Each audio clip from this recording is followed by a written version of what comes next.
వైపులు ఎప్పుడైతే డిక్లేర్ అయిందో 100% పక్కాగా అది కాంగ్రెస్ పార్టీ హస్తగతం కాబోతుంది. నవీన్ కుమార్ యాదవ్ గారు ఆ పార్టీకి ఒక అంబాసిడర్గా ఉన్నారనిపించి ఆయనకు సీటు కన్ఫర్మ్ కాగానే అర్థమైపోయింది.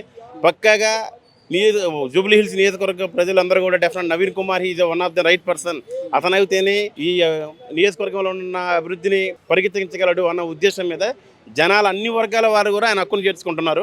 అందులో ఎటువంటి డౌట్ లేదు. పక్కాగా గెలవబోతున్నాడు. అభివృద్ధిని ఏ విధంగా పరిగెత్తించడాలని మీకు నమ్మకం అసలు? ఇప్పుడు సంక్షేమ పథకాలు ఇచ్చారు కదండి. కాంగ్రెస్ పార్టీ మేనిఫెస్టోలో పెట్టిన దాంట్లో దాదాపు 85% నాకు తెలిసినంత వరకు. ఎందుకంటే మేము ఒక బెనిఫిషరీ క్యాండిడేట్లం కాబట్టి చెబుతున్నాము. 85% అయిపోయిందండి. No doubt about it. అందులో ఎటువంటి డౌట్ లేదు.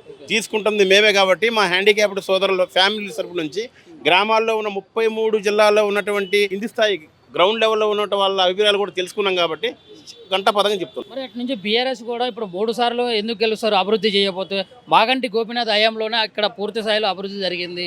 మళ్ళీ ఇప్పుడు మాగంటి గోపీనాథ్ గారు సత్యమని ఇక్కడ నుంచి పోటీ చేయడం వల్ల సానుభూతితో కొన్ని ఓట్లు పడే అవకాశం ఉంది. అండ్ ఇప్పుడు మళ్ళీ బీఆర్ఎస్ మీద అభిమానంతో కొన్ని ఓట్లు పడే అవకాశం ఉన్నట్లు కూడా తెలుస్తా ఉంది. సానుభూతి గెలిచే మాట అయితే మరి ఆ రోజు మునుగోలులో ఎందుకు ఓడిపోయారండి? బీఆర్ఎస్ పార్టీ అప్పుడు అధికారంలో ఉన్నది కదా. అంత అభివృద్ధి చేస్తుంటే మునుగోలు ఎందుకు ఓడిపోయారు? అదేంది మెదక్ జిల్లాలో కూడా జరిగింది. రామలింగారెడ్డి చనిపోయినప్పుడు దుబ్బాకలు ఎందుకు ఓడిపోయారు? పోతే మొన్న కంటోన్మెంట్లో ఎందుకు ఓడిపోయారు? అన్నీ కూడా కాంగ్రెస్ గెలుస్తుంది కదండి. బైపోల్ అంటేనే కాంగ్రెస్ పార్టీ కలిసి వస్తుంది. ఇది అందులో అది ఆ 3 వేరు, ఇక్కడ జూబ్లీ హిల్స్ ఎస్పెషల్లీ వేరండి. ఎందుకంటే ఇందులో నవీన్ కుమార్ యాదవ్ లాంటి మంచి వ్యక్తి ఆ 3 క్యాండిడేట్లు లేరు అక్కడ. సో కాబట్టి నవీన్ కుమార్ యాదవ్ గారు ఆయన కార్పొరేటర్గా ఉన్నప్పటి నుంచి ఏ విధంగా చేసిర్రో నియోజకవర్గ జనాల్లో కూడా పాతుకుపోయింది. ఎందుకంటే ఆయన మంచితనం అనేది అట్లా ముద్రపడిపోయింది. రాబోయే 2 దశాబ్దాల్లో 20 సంవత్సరాల్లో కూడా డెఫినెట్గా జూబ్లీ హిల్స్ అడ్డా అనేది నవీన్ కుమార్ గారు అడ్డా అవుతుంది. No doubt about it. 100% జరగబోతుంది. రాసి పెట్టుకోండి. ఇప్పుడు మీరు బైపోల్ అన్నారు కదా, బైపోల్ గురించి గతంలో కూడా చూసుకున్నట్లయితే బీజేపీ దీన్ని పట్టుకుంటుంది, గట్టి పట్టుకుంటుంది. అంటే హుజురాబాద్ దగ్గర చూసుకున్నా కానీ బీజేపీ దీన్ని బలంగా పట్టుకుంటుంది. అంటే ఇప్పుడు నిన్న బలమైన ర్యాలీ, ఒక భారీ ర్యాలీ అయితే తీయడం జరిగింది. సుమారు 5 నుంచి 10 కిలోమీటర్లు సుమారు వరకు. అంటే ఈ ర్యాలీలో ఇప్పుడు బీజేపీ తీసినటువంటి ర్యాలీలో ప్రజా నాడిలో మార్పు వచ్చిందా? బీజేపీకి ఓట్లు ఆడ ఉన్నాయండి జూబ్లీ హిల్స్ కాన్స్టిట్యూన్సీలో. నాకు అర్థం కాదు. ఉన్నాయా ఓట్లు? వాళ్ళు అనుకుంటారు ఉన్నాయని చెప్పి. కానీ 100% అయితే బీజేపీకి అనేది ఎక్కడా పడదు. ఎందుకంటే ముస్లిం మైనార్టీ అన్ని వర్గాలను కలుపుకుపోతున్నటువంటి వ్యక్తి నవీన్ కుమార్ యాదవ్ గారు. ఎందుకంటే ఆయన తండ్రి నుంచి ఆయనకు వచ్చినటువంటి మంచి అవలక్షణాలు పునికి పుచ్చుకున్నారు కాబట్టి అర్ధరాత్రి అపరాత్రి అని చూడకుండా ఎప్పుడు ఫోన్ చేసిన నేను ఉన్నానంటూ జనాలందరూ కూడా హక్కును చేసుకున్న మంచి మానవత్వం ఉన్న వ్యక్తి.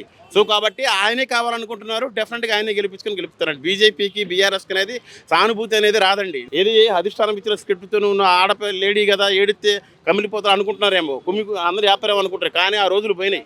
డెఫినెట్గా అయితే అట్లా రాదు. అట్లా అనుకుంటే సోమశివట రామలింగారెడ్డి భార్య చనిపోయిన ఆమె ఏడిసింది. గెలిపించుకున్నారా? లేదు కదా. సో ఒకప్పుడు ఉన్నాయి, లేదండి. ఇది కంపల్సరీగా ఇక్కడ నవీన్ కుమార్ యాదవ్ గారి అభివృద్ధి, ఆయన మంచితనాన్ని చూసి అలాంటి యంగ్ డైనమిక్ లీడర్ కావాలి, ఆయన అయితేనే డెఫినెట్గా అభివృద్ధిని పరిగెత్తించగలడు అన్న ఉద్దేశం మీద జనాలందరూ కోరుకుంటారు కాబట్టి 100% జరుగుతుంది. అది అయితే ఇక్కడ నవీన్ యాదవ్ అన్న ఒక అభ్యర్థన పక్కన పెట్టినట్లయితే పార్టీ పరంగా ప్రభుత్వ పరంగా చూసుకున్నట్లయితే కొంత వ్యతిరేకత అనేది ఏర్పడ్డది. 2 సంవత్సరాల్లో చేయనటువంటి అభివృద్ధి మరి ఈ తక్కువ టైంలో మళ్ళీ ఇక చేస్తారని గ్యారంటీ అయింది అన్నట్లు ప్రజల్లో అసలు నమ్మకం, ఒక విశ్వాసం అనేది లేకుండా పోయింది. లేదండి. 2 సంవత్సరాలు ఎందుకు చేయలేదండి? నాకు తెలిసి 100% సంక్షేమ పథకాలు కాంగ్రెస్ పార్టీ పెట్టిన మేనిఫెస్టోలో 85% కంప్లీట్ అయినాయి.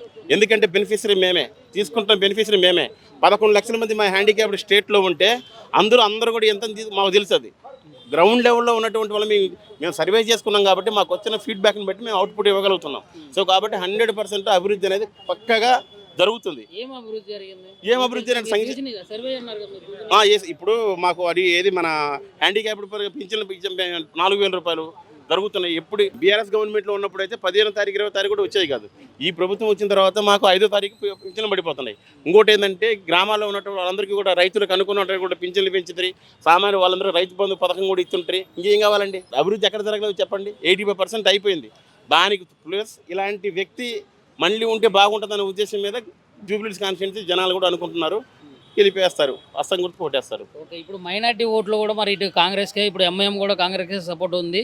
అయినప్పటికీ కూడా మరి అటు నుంచి మన టీడీపీ కానీ ఇతర పార్టీలు కూడా వాళ్ళకి సపోర్ట్ చేసే అవకాశం ఉంది అన్నట్లు కూడా నడుస్తూ ఉంది.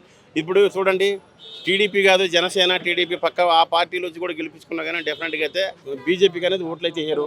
100% ఓట్లు వేయరు బీజేపీకి. డెఫినెట్గా వేసేది కూడా కాంగ్రెస్ పార్టీకి వేస్తున్నారు. ఆయన ఎప్పుడు గెలుపు అయిపోయిందండి, అవసరం అయిపోయింది.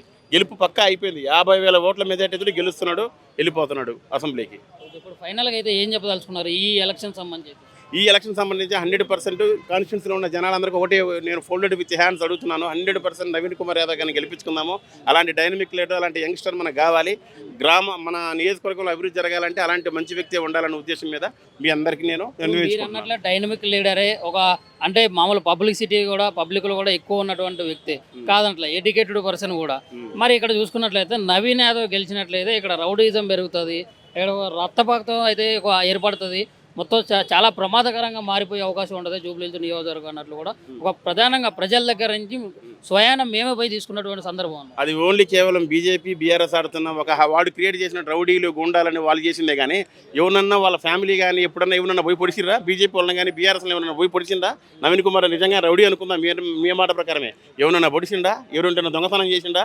ఎవరన్నా అవినీతి అక్రమాలు చేసింది ఏమన్నా? ఆయన మీద ఏమైనా క్లీన్స్ ఏమన్నా ఎక్కడైనా కేసులు ఉన్నాయా? మీ మీద ఉన్నాయి కానీ ఎవరైనా ఉన్నాయా మీ మీద? ఇప్పుడు ఈరోజు మీ మీద లేదా? కేటీఆర్ గారి మీద కేసులు లేవా? హరీష్ రావు మీద కేసులు లేవా? బీజేపీలో బండి సంజయ్ గారి మీద కేసులు లేవా? కిరణ్ కుమార్ ఆయన ఎవరు కిషన్ రెడ్డి గారి మీద కేసులు లేవా? నవీన్ కుమార్ యాదవ్ ఒక కేసు చూపించండి, ఈవెన్ ఒక పిట్టి కేసు చూపించండి చూద్దాం. సో కాబట్టి అవన్నీ కూడా ఏంటంటే ఈయన కొత్త ఆదరణ చూడలేక వాళ్ళందరూ అదొక అపోహ క్రియేట్ చేసి అడుగు రౌడీ ఇదిగో దొంగ అంటున్నారు. కానీ అవన్నీ ఏమి కాదు, పక్కాగా గెలుపు ఫిక్స్ అయిపోయింది. గెలిపించుకుంటే 14వ తారీఖు నేనే చెప్తాను మీకు 50,000 మెజార్టీకి ఒక కోటి కూడా తగ్గదు.